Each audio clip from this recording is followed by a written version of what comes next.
So ఇప్పుడు Chennai side chutney చేసుకుందాము. White chutney అంటే ఇది ఇప్పుడే కొట్టాను. ఇది దీంట్లో ఈ బ్రౌన్ అనేది తీసేయాలన్నమాట.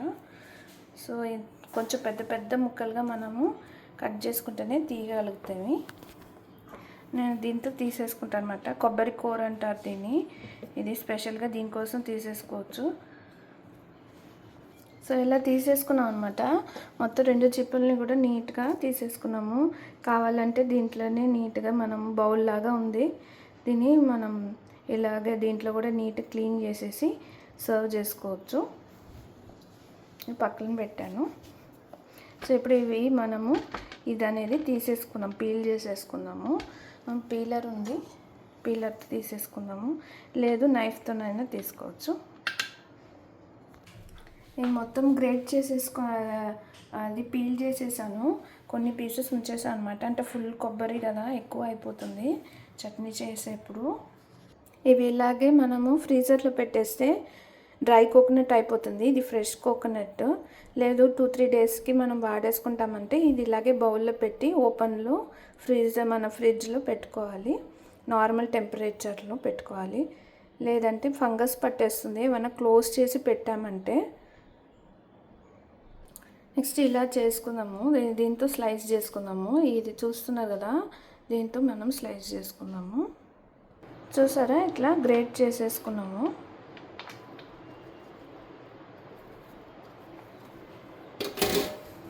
చాలా ఎంత థిన్ స్లైస్ చూడండి, మేము చాలా సన్నగా ఉందన్నమాట.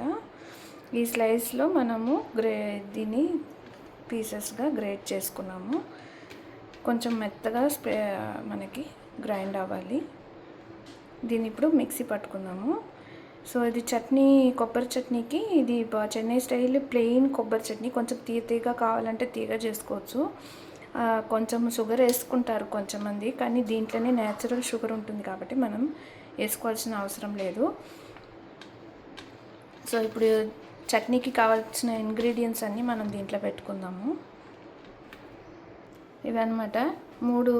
ఇది చాలా లాంగ్గా ఉంది కాబట్టి 3 చిల్లీసే తీసుకున్నాను. అంటే మనం స్పైస్ మనకి ఎంత తీసుకోగలుగుతామో అంత, దాన్ని బట్టి మిర్చి స్పైస్నెస్ బట్టి ఉంటుంది. ఎంత కారం ఉంటే మిర్చి దాన్ని బట్టి మనం యాడ్ చేసుకోవచ్చు. సో అల్లం వచ్చి ఇంత 1 ఇంచ్ అంతా. దీన్ని ఇప్పుడు మనం పీల్ చేసేసి, నేనైతే గ్రేట్ చేసేస్తాను, గ్రేటర్లో గ్రేట్ చేసేస్తాను. సో ఇలా గ్రేట్ చేసేసుకున్నాము. ఇదన్నీ ఇప్పుడు బ్లెండర్లో వేసేసుకున్నాము, జార్లో. బ్లెండర్ జార్ ఇది. దీనిలోకి ఇలా షిఫ్ట్ చేసేసుకున్నాము. గ్రీన్ చిల్లీస్ చిన్న చిన్నగా ఎరగొట్టి వేసుకోవాలి. ఇది ఈ బ్లెండర్తో నాకు అంత ఎక్స్పీరియన్స్ లేదు,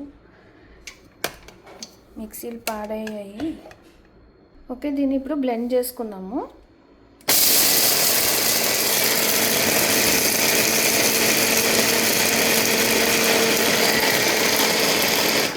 దీంట్లో వాటర్ యాడ్ చేసుకుందాం కొంచెము.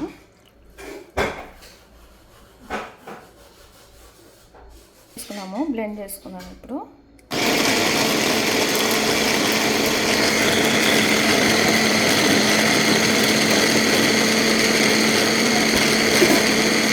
కొంచెం సాల్ట్ వేసుకున్నాము. ఇప్పుడు గ్రైండ్ చేసుకున్నాము. ఇప్పుడు ఇది గ్రైండ్ అయిపోయింది. సో ఇది తీసేసుకున్నాము. నాకు మిక్సీ జార్లో వేసినంత సాటిస్ఫాక్షన్గా రాలేదు దీంట్లో. మీరు మిక్సీ జార్లో వేసుకుంటే బాగా ఫైన్ పేస్ట్ వస్తుంది, అంటే ఫైన్గా ఉంటుంది అన్నమాట. కొంచెం కొబ్బరిగా ఉంది, అలా కూడా లేకుండా మీకు నీట్గా కనిపిస్తుంది అన్నమాట టెక్స్చర్ అనేది. ఇంకా ఇది ఒక బౌల్లో తీసుకొని సర్వ్ చేసుకున్నాము. అయిపోయింది. ఇది తీసేసుకున్నాము ఇలా బౌల్లోకి. కావాలంటే మనము దీన్ని పోపు వేసుకోవచ్చు, లేదంటే ఇలాగైనా మనం తీసుకోవచ్చు. Thank you for watching. Please subscribe for more videos.